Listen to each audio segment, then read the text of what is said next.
When I look at the evidence, I look at when I'm in a good mood, people are attracted as fuck to me. They want to be around me. The second that the world sees a happy woman, the whole world bends at making her happier.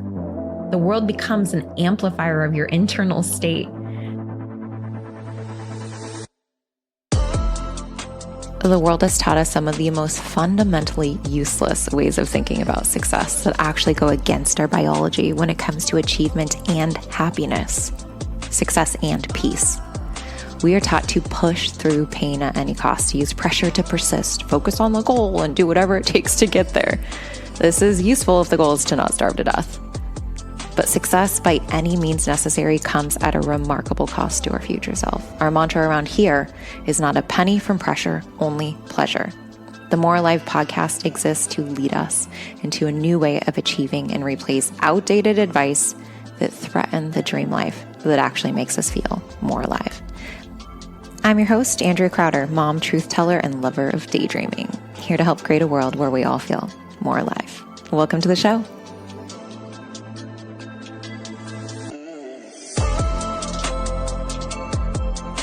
Welcome back to the More Alive podcast. I am your host, Andrea Crowder. I have a really special episode today. We have a voicemail from one of our listeners, Leah. And so I'm going to go ahead and play that.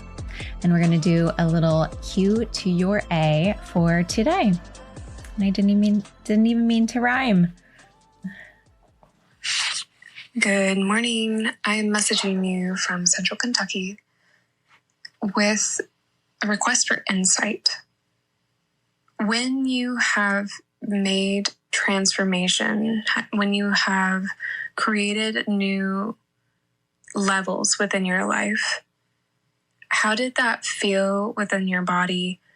And what were different tools that you used in order to embrace it fully? And I'd also like to know, what is it like for you now? What does it feel like to have the freedom of money? I'm coming from the position of being a single mom, creating structures and systems in order to have a life that serves both my daughter and myself with freedom, ease, and flow, and abundance. However, I find myself in a position that it's challenging to see outside of survival.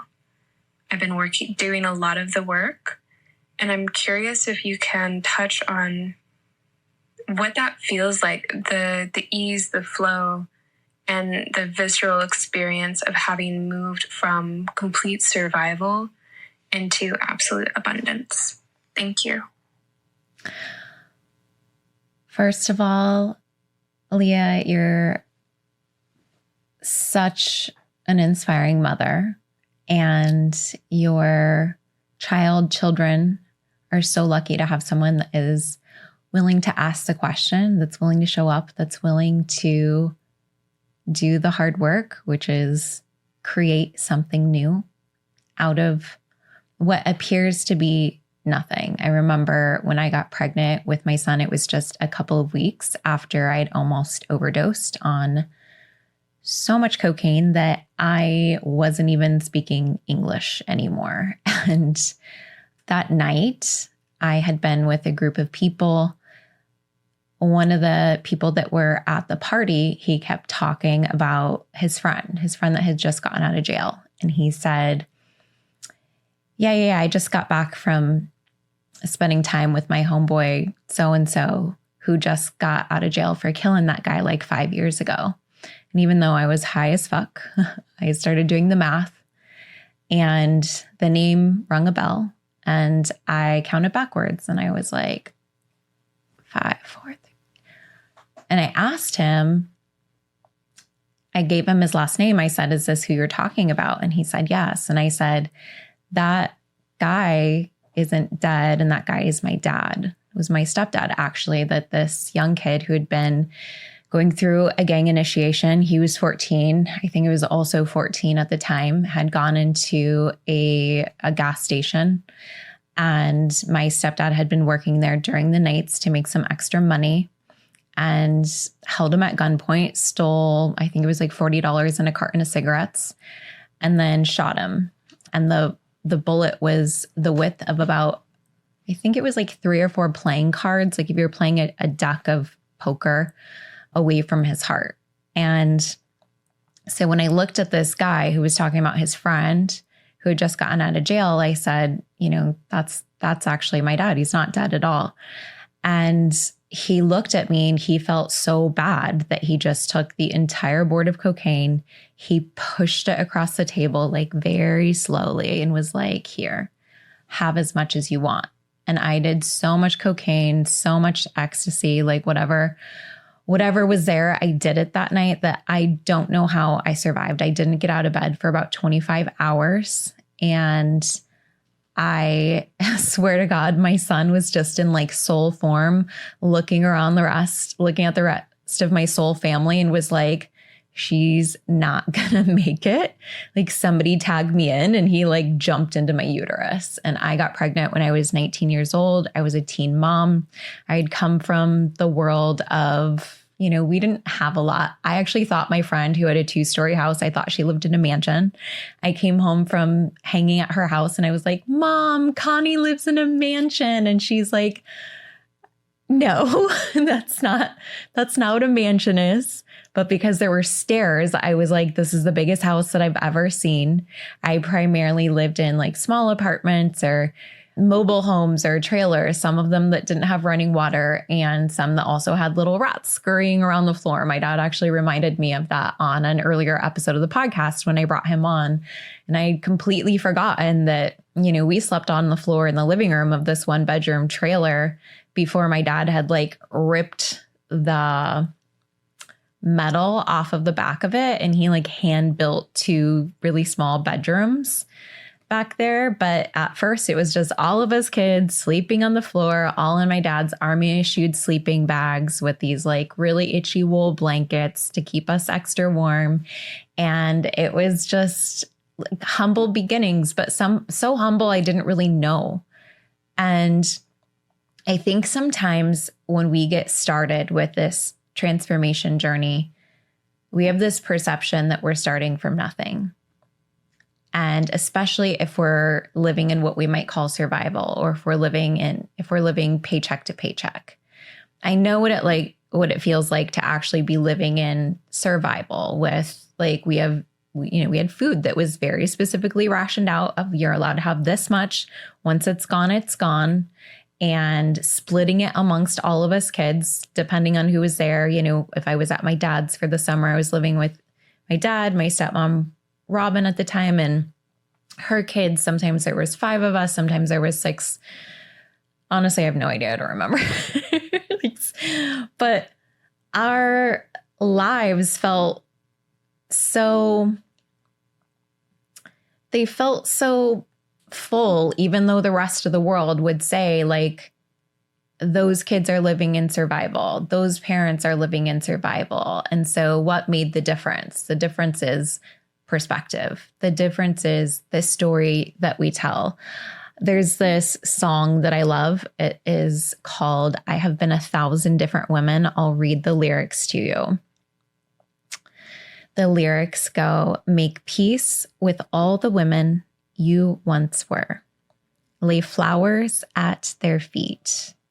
Offer them incense and honey and forgiveness. Honor them and give them your silence. Listen, bless them, let them be, for they are the bones of the temple you sit in now. For they are the rivers of wisdom leading you towards the sea. I have been 1,000 different women.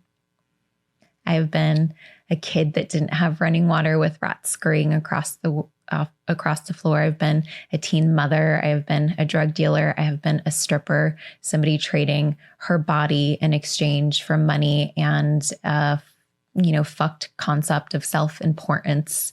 I have been 1,000 different women. And when I started my business with a little bit of money left on a credit card, because we were already $100,000 in debt, I stood on the bones of all of them. I stood on the wisdom of all of them. I think that the reason that you would even send a question to me today, because sometimes that still perplexes me. Like, how did I become someone that other people would ask how to live, how to grow, how to thrive, how to excel, how to earn? How did I become someone who started with nothing, according to the rest of the world, who started in survival?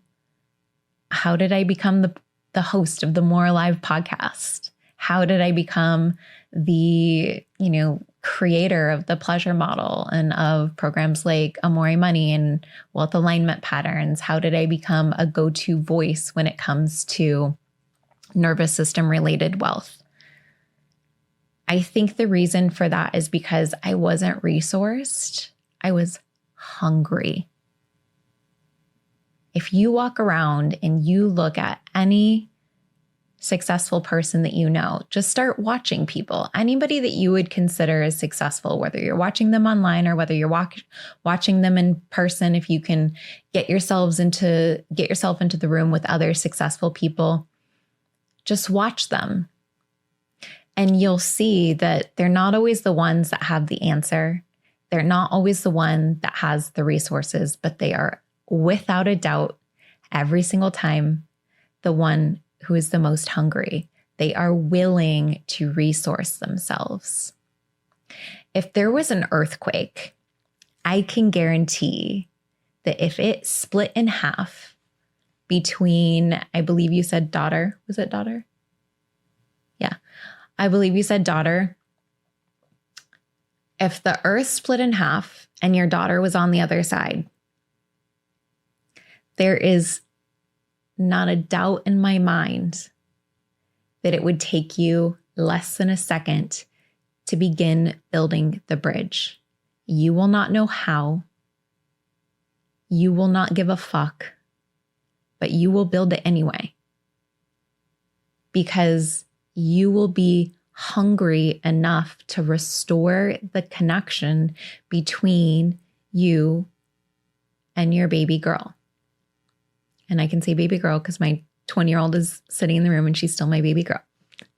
I don't know how old your daughter is. So sometimes it feels like we don't have enough or we're in survival. And the reality is that the external world changed as soon as my internal world changed too.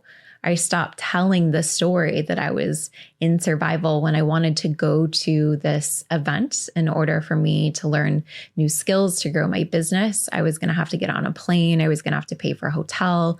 We didn't have the money. And so I didn't sit there and say, like, I'm in survival. I don't have these resources. I looked for where I could find them, which was I didn't go grocery shopping for the next 2 weeks and we just ate whatever was in the freezer.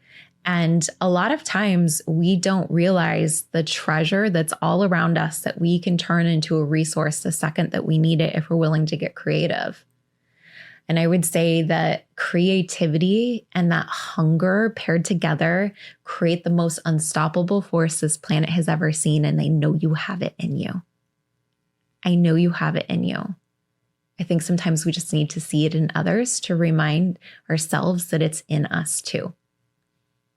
Without a shadow of a doubt, I heard it in your voice. I heard the hunger because you even asked the question at all. There's plenty of people that are listening to this episode. We've had, hundreds of thousands of downloads, and there's very few people that are like, you know what? I'm going to click that link. I'm going to ask a question and I'm going to get my needs met. I'm going to figure out the next step for me, but you did. The hunger's in you. And if you start to notice, you'll see it in 1,000 different ways. I've said on previous episodes, God didn't ask us if we knew how. He only asked, are you willing? And clearly you are. So I don't know where it is that you're trying to go. I don't know what that looks like for you. I don't know what you want, but I know that you can. There are 3 things in this world that tend to be beliefs that keep people stuck. And the second that we recognize what they are, the sooner we can disassemble them and take away their power. And beliefs only have power because typically when we think about them, they're very vague in our mind. So I'll tell you what I mean by that. Our fears are vague. Our truth is not. So the belief systems that get in our way would be either, I don't believe I'm capable. I already know you believe that for yourself, or you wouldn't have asked this question. I don't believe I'm worthy. That might be one for you. Or if I have it, or if I do it, I'll lose love. So it's the fear of loss.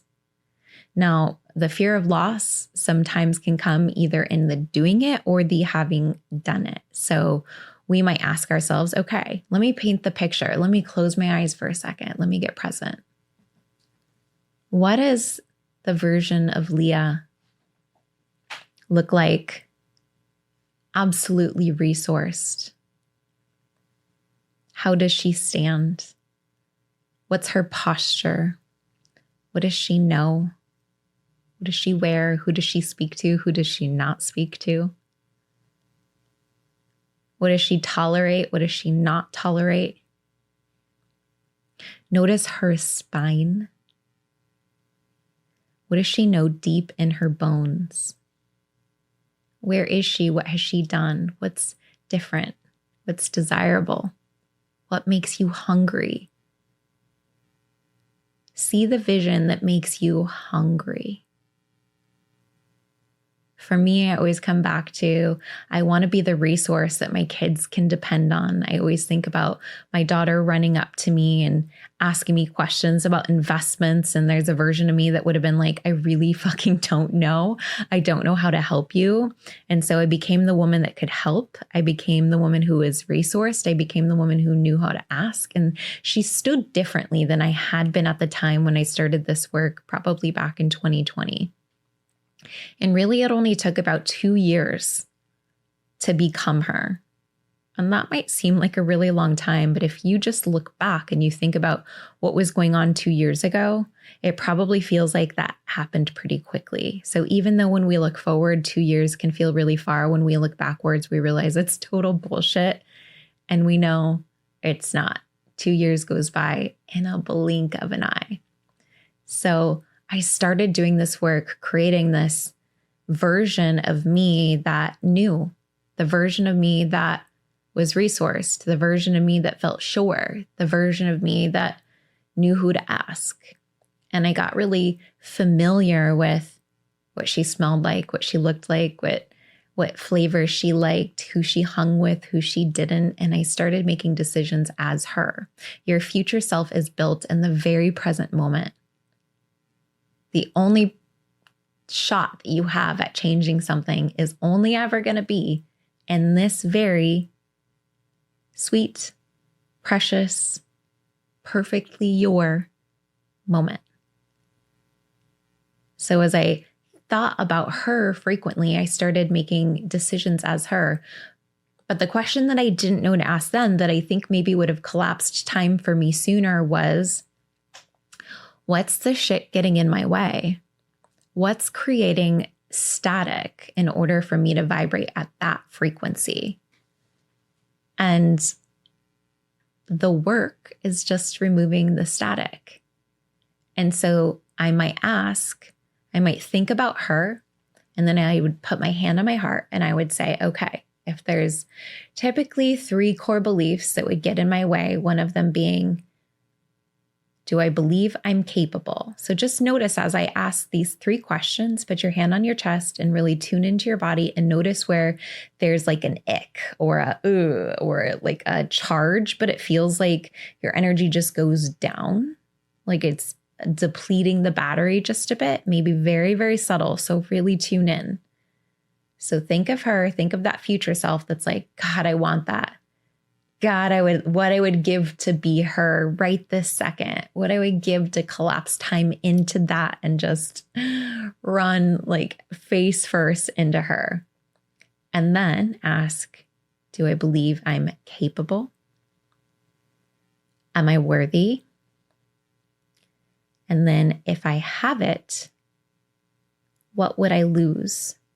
Or if I do it, what would I lose? Is there a fear of loss? I asked this question to one of the women in my nervous system safety wealth program called Wealth Alignment Patterns. And she said, I asked her, think about going beyond where she is. So she's like, Andrea, I've made $100,000 for the last couple of years. Amazing. Like, what a pinnacle of success. What a milestone for a woman in online business. And yet, when we've done something for a few years, we're kind of itching to want to grow, to expand, to show ourselves we're capable of moving beyond this space. I suspect you're kind of in that right now, where you're thinking, I'm just ready to move beyond this space. I'm ready for things to be different. I'm ready for more. I'm ready for experience. And so I asked her those three questions. I said, imagine yourself and you've broken through this plateau. What does that look like? And she described it to me as, I'm trying to remember, I think she had multiple homes and she was describing her multiple homes and her experience. She was instantly already very clear. She had already done some of the future self work of giving herself that like future self anchor point that was very meaningful to her, that felt like it was really driving her. She was hungry for it. She really wanted it. And then I said, okay, see her there. And now ask yourself, put your hand on your heart and say, am I capable? Am I worthy? And am I afraid to lose? If I do it, or if I have it? And her eyes shot open instantly. And she said, if I have it, I'll lose love. And I said, great. Who are you afraid of losing? And she said, my lineage. And so her family comes from a very poverty background. Typically in our society, anybody who is struggling, anybody who is surviving, we also declare them as what we might call an underdog. We're like, these people are the ones who we admire. They're just making it, but they always do. We tell this story about them. But if you look at the movies, who are all the villains? The villains are the rich people. I don't think that's on accident. I don't think it's a secret that people don't want us to adore wealthy people. People don't want us to believe that that is something that if I achieve it, I can still be good. There's a lot of times where we look at wealth as, and we instantly attach moralistic programming of goodness or badness around wealth. And I stopped a while ago. I said, what did I say to you guys earlier? I said, our fears are vague. The truth is not. I know beyond a shadow of a doubt, because I've done this thousands of times now at this point in my career, doing this work for my private clients and with people in my programs. And that is, when we're in the presence of truth, suffering eliminates itself. So let's bring some truth into the story. When we think about what it means to be good versus bad, what does that mean? What I would do next is I would go Google, like, what does this word actually mean? I was talking to someone last week and she said, oh, I don't want people to think I'm weird. And I said, well, what's weird mean? And I said, if we're weird, what are we afraid to lose? And she says, I'm afraid I'll lose connection. And I said, amazing. So if we want to keep connection, do we want to tell the truth or do we want to tell a lie? And she said the truth. And I was like, amazing. Okay. So truth creates connection. And if we're being weird, honestly, if you saw somebody who is being completely authentic and weird at the same time, you may not want to necessarily be their friend, but you also have a subconscious trust right away, because you're like, at least I know I can trust them. They're honest, unless it's a performing type of weird in order to get. But if somebody's a little weird, they're a little off balance, they're a little off kilter, they're just like a little extra, just maybe not what you might see on like a Susie Homemaker TV show, which I don't even think we really have those anymore. I think if you look around social media now, it's the weird ones that we admire the most. But why do those people tend to go viral? Why do those people tend to build massive businesses? Why do those people tend to become someone that we admire? It's not necessarily because we agree with everything that we do. It's not necessarily because we think that they're funny or they're charming or they're endearing, but they're honest. So honesty creates connection. Her fear was that she would lose connection if she were to be honest. That's what weird really means. It's the vagueness of weird when we think about it that created the suffering. But when we brought specificity to what weirdness actually means, it softened it. It didn't feel like something that we should be scared of. It felt like something that we should be interested in and moving towards. I think when we look at like movies, we see these like quirky people, and oftentimes those are the people that become the most endearing character on the show. Even if they're not the most charismatic, they tend to be endearing anyway. And so her fear of being weird because she think it may lose her connection, what the truth was is that her mind needed to understand more specifically what weird actually meant when we described it in the truth, when we described it in connection to keeping connection. And so I just started asking questions, factual questions of what's required in order to create connection and keep it. Trust. Do we keep trust or lose trust when we're being ourselves? Keep it.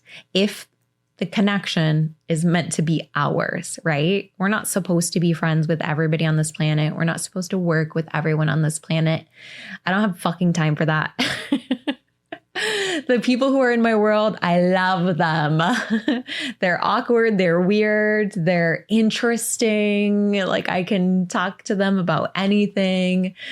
Shit doesn't really bother them. I tend to hang out with people who are like interesting, weird, but pretty much flexible, casual, not really judgmental. And when I base my connections off of that and there's authenticity in it, it creates a deeper connection. Then I look at people who are giving me a little bit of a connection and it's my job to match that. So if we're afraid of losing connection, oftentimes it's because we're overgiving on our side of the connection versus noticing like what someone else is willing to give. That oftentimes that leads in resentment. But in this case, her fear wasn't like resentment, or her fear wasn't the relationship would blow up. Her fear was that she would just automatically lose love if she was herself. Here's the thing though, is everything you want, everything you truly want, that your future self wants, everything you want wants you back.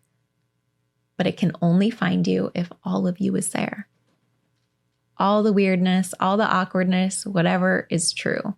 So let's go back to my client who I was talking to in Wealth Alignment Patterns that was afraid to lose lineage, and the stories that oftentimes we tell around, if I have more, I'm afraid to lose. So in this case, she wasn't afraid if she was awkward or weird that she would lose connection. She was afraid that if she was wealthy, she would lose connection, because the stories in her lineage, the stories with her family are us versus them, because that's what we're taught through the media and through stories.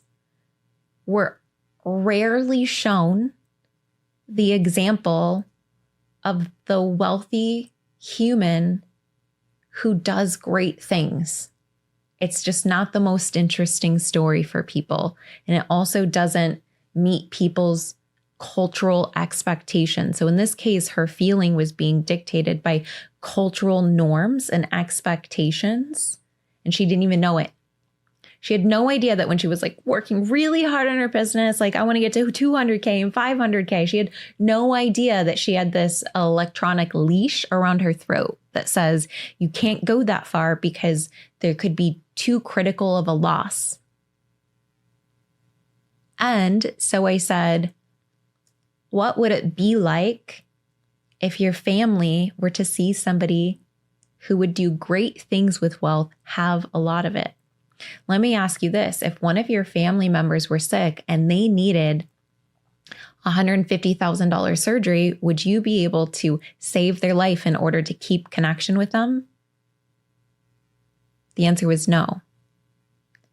And so we can't actually truly prioritize connection if somebody really needed it. I remember when my grandfather had passed away when I was younger, and I was in the UK as a new mom and a military wife, and I couldn't afford to go home for the funeral. I couldn't afford that ticket. And so I wasn't able to show up and have that connection with my family and with my grandmother who just lost one of the great loves of her life. And money would have been really fucking useful in that moment. I've been on the lucky side of being able to quickly financially resource other people in my life who it was a life and death situation when they financially needed support. And because I was willing to break these chains, to remove these electronic leashes that said that it makes me this, I'll be bad. Like, wealth just amplifies what's already true. And I suspect for you, wealth is going to amplify really fucking great things. And I knew that for my client too. And I said, what would happen if you were resourced and when your family members had an emergency, it was genuinely like emergency surgery, it's either going to happen or not, and money was the deciding factor? Do you want to be able to be resourced to be able to prioritize your lineage? Because it sounds like you're the one with the calling. God put that desire in your heart. Are you willing to move with it? What calling, what story feels more meaningful for you in order for you to prioritize connection? So let's go back to, I'm afraid I'll lose love. I'm afraid I'll lose it from whoever. A lot of times it's usually family members. Like, I'm afraid I'll lose love for my father. I'm afraid I'll lose love for my mother. Or for her, it was like a whole group of people, of like this group of beautifully proud people who were proud of what they were able to make, the lives that they were able to create with very limited resources. And that is something to be really fucking proud of. But it's also something to be really fucking proud of, to be able to move far beyond that and to show the rest of the world, to show our family what it would be like for somebody who would do really remarkable, impactful things with significant wealth. And the second that she saw that she actually got to keep connection, if she was resourced to help, if wealth was only an amplifier of what she already is, then wealth can only amplify deeper, more significant, more immediate, and more potent connection. That's the truth on the table. And the only reason it had a hold on her before was because the story was vague. So the question is what's the story? What one came up for you? Is it, I'm not capable? Is it, I'm not worthy? Or is it, I'm afraid to lose? And what or who are you afraid to lose?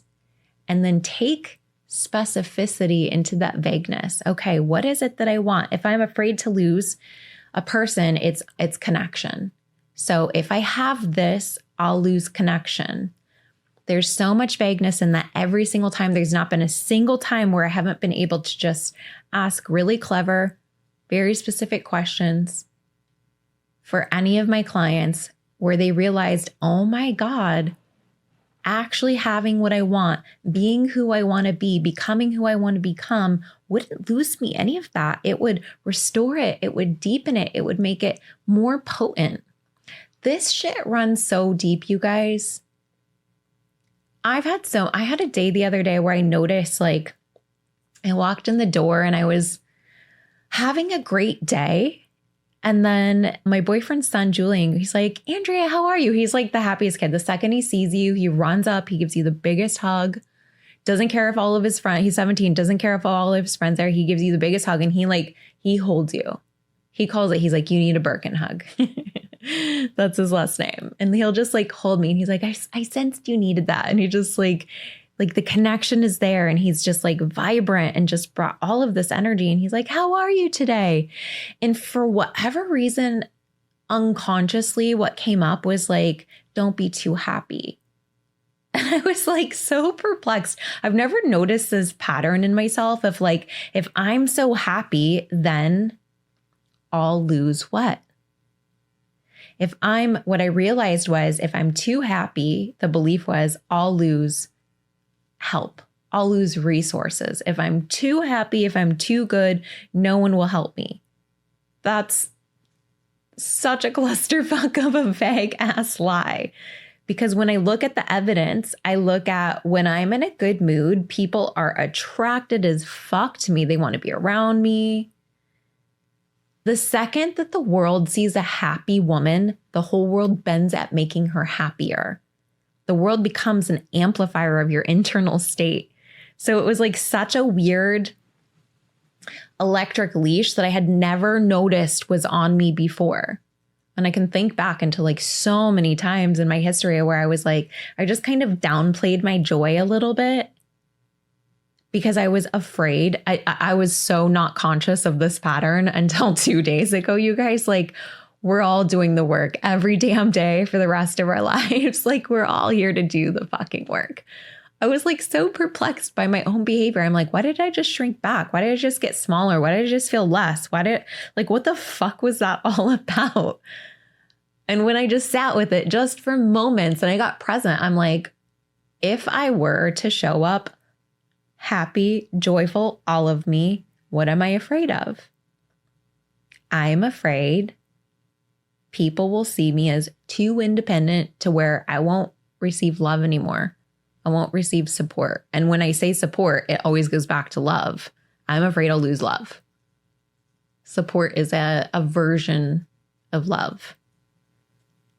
And I was just like so fucking surprised that even popped up for me. But then when I brought the truth in, remember, like, the lie is always vague.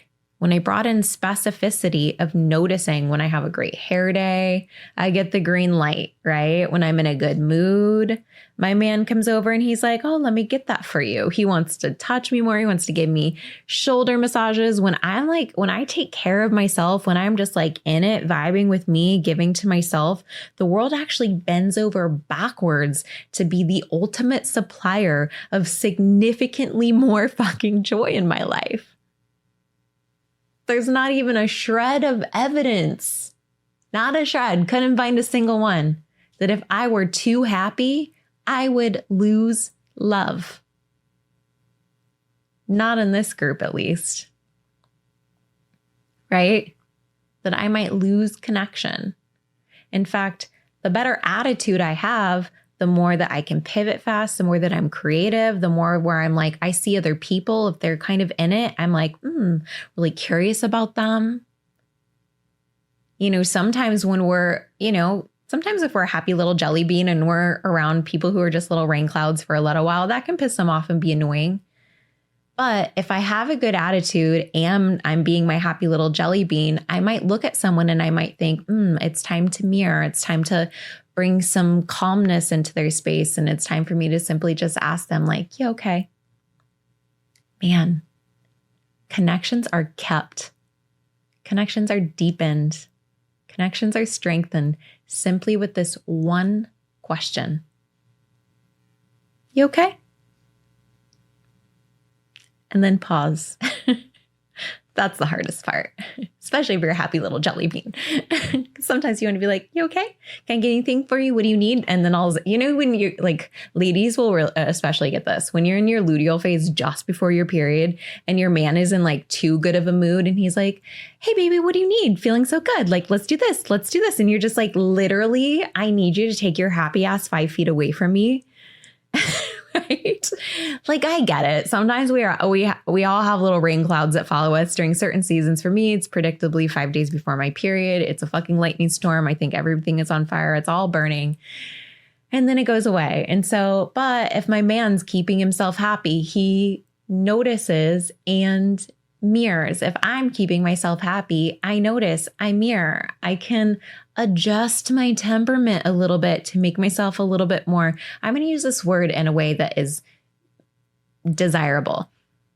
Most of the time when I use the word palatable, it's like with a little throw up in the back of my throat. I don't want you to be palatable by making yourself small because someone else is uncomfortable. I want you to be palatable when you're moving from your heart and when you're moving from love. And when you see somebody who you're genuinely, you love them, you care about them, they mean something to you, and they're having a tough moment. And you're like, I need to support my person, whoever it is. And you can simply do that by chilling the fuck out, meeting them. Don't be in a bad mood with them, but softer voices, chill. If there's a scared little puppy at your door and you're like, oh my gosh, that puppy looks like it hasn't eaten in 5 days, are you going to run after it and be like, I love you, I love you, I love you? Be your happy little jelly bean self with the scared ass puppy? No, we mirror the puppy's speed. We get down low. We speak really softly. We wait for them to come to us, but we keep our energy open. We stay inviting, right? So like we can do that for other people. But the ability to transform not just our own lives, to keep connection, to have deep richness and depth is there 100% of the time if we focus on ourselves first. If we decide to be the happy little jelly bean, we don't lose shit as long as we have a sense of awareness of our surroundings. It does take a little bit of that. I do know people who have no situational awareness, and we love them for that. Everybody has their gifts, right? But for the most part, if you're listening to this podcast, you're probably pretty situationally aware. You can read other people, you're listening, you're paying attention to cues. If you're a hyper independent child, or if like you grew up that way, you're very good at reading other people's cues. You're very good at mirroring other people's energy. What we're not so great at is keeping our heart open while we do it. What we're not so great at is keeping ourselves filled with connection, depth, love, and most importantly, I hope the thread that has come from all of this, and most importantly, staying in the presence of truth. Not those vague bullshit lies that have been just wedged into our subconscious that keep those invisible leashes on. But once we bring the truth, that leash dissolves, has no more power, because we know the actual truth now. When we're in the presence of truth, suffering eliminates itself. So this particular client, when I explained that to her instantly, I asked her, I said, now imagine having done all those things. You have the multiple homes, you do this, this, and this. And I said, are you afraid of, I said, be her, close your eyes, put your hand on your heart, and let me ask you, are you afraid of losing connection? And there was no charge. There was no density in her chest. There was no like ick in her stomach. She was like, no. She knew right away. She's like, holy shit, this whole time, that was the key for deeper, quicker connection. If I need to get on a plane and I have money, I can go now. That was such a huge priority for me when I started my business. I was thinking, I'm like, someday my kids are going to grow up and one of them might move away and they might call me and they might say, Mommy, I need you. And if I can't fucking get on that plane, I am going to be a wreck. And one day my daughter woke up and she said, I need to go find myself. And she got on a plane and she left to Paris. And I cried. And then also one day she said, Mommy, I need you. And I got on that plane, fucking first class bitches. And I flew my ass all the way to Paris. And I had the best, most amazing time in Paris with my baby. I made that vision happen. When I got pregnant at 19, I had no money. I had been doing drugs. My surroundings was drug dealer, stripper, broke, shitty life, shitty circumstances, shitty attitude. But the day I became a mother, I said, I have to change. I have to become a woman that my kids can be proud of someday. I don't know where your hunger is. I don't know what drives you. For me, it wasn't like, oh, I really want to have, the $2 million home on the water. I got that because it was fun, but it wasn't something that like got me out of bed. The thing that's always gotten me out of bed is making sure that my kids are resourced, that I'm flexible, that I can move with speed in this world, that I can move financially with speed in this world. The second that my discernment says go, it's the flexibility, it's the spaciousness, it's the freedom, it's being able to follow those soul-guided urges instantly with speed and be resourced. And if I'm not resourced now, I will resource myself fast because like I said, shit happens. Sometimes the earth cracks and somebody's on the other side and you've got to build a bridge, or the earth cracks and your dream is on the other side and you've got to build a bridge. God doesn't fucking care if you know how. He just wants to know, are you willing? So my sweet Leah, I'm going to gift you my program, Future Self, a gift from my mommy heart to your mommy heart. And for anybody else who wants our Future Self program, it's called Future Self Activation. Check the link in the description and I will leave you guys a special little Easter egg coupon code just for my podcast listeners today. Thank you for sending in this beautiful request to have this chit chat with me today. And the last thing that I'm going to leave you and everybody else listening is, starting from this moment forward, figure out who you are, who you want to become. And I can promise you that the singular, most direct path is choosing to be the happy little jelly bean today. Because that bitch is resourced, she's smart, she's fast, she's creative, she has will, she has energy. And the second she decides, she is going to fucking figure it out. And I know you will too. If you guys enjoyed this podcast, please leave a comment, subscribe, review, but also click that share button and send this to 3 friends. Because I can guarantee you are one of those people that believe sharing is caring, and you have 3 women in your life that you're like, you know what? It's time for us to check. Is there anything that's creating this fear of, I'm not capable, I'm not worthy, I'm afraid of loss? And how can we bring truth into the bullshit vagueness that's been keeping us stuck so we can all live a fucking resourced, happy, exceptional, more alive life? More alive is the standard. I love you, and I'll see you on the next episode. And that's a wrap on today's episode of More Live. But you already know the conversation doesn't end here. In fact, if you check the show notes, you will see that there's a link where you can essentially leave us a voicemail. You can comment on today's episode, tell us what was your mic drop moment, and you can also ask questions. Your audio might be featured on a future More Live episode. So also, if something in today's episode really hit home with you, share it. Think about somebody who might need to hear that. And you guys already know, I love chatting with you guys in the DMs. So come over to Instagram, slide into my DMs, and tell me what hit hardest today. I want to hear from you. And if you want to keep this energy going, you already know, let's make this official. Subscribe, leave a review, and let's turn this shit into a movement, because you know, the more alive you feel, the more alive the world becomes.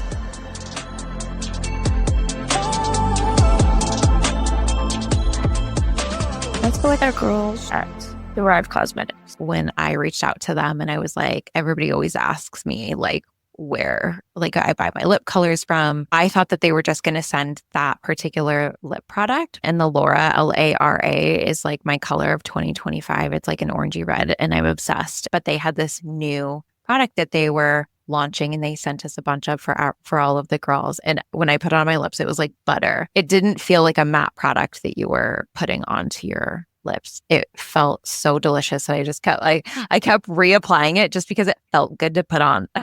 Like putting velvet on your lips. It's so good. And all of the different colors, they were so fun, like nice pale light pinks, a little bit more beigey neutrals. And then there were some berry colors that we got included in our bags, and they were so pretty. All of our team was like ready to get their hands on them. When we said we had some extras of these, everyone was like, so can I have one? What colors extra do we have? Everybody wanted one of these, and I get it. One of the things too I love about this brand is not just that they create a great product, they really do, but they connect all of their sales to different causes that are really meaningful to them. If you guys have ever looked up the brand Thrive Cosmetics, it's spelled Cause.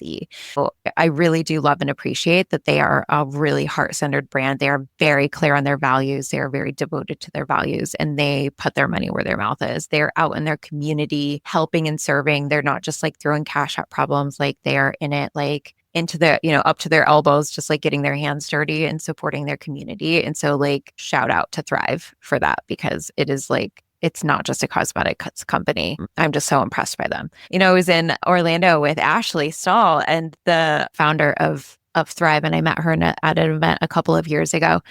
And Ashley was getting her makeup done, and the makeup artist who just happened to be there for this event, she had never met her before. She was like, "Oh, I have to put my favorite product on you. You're going to love this. Have you heard of Thrive?"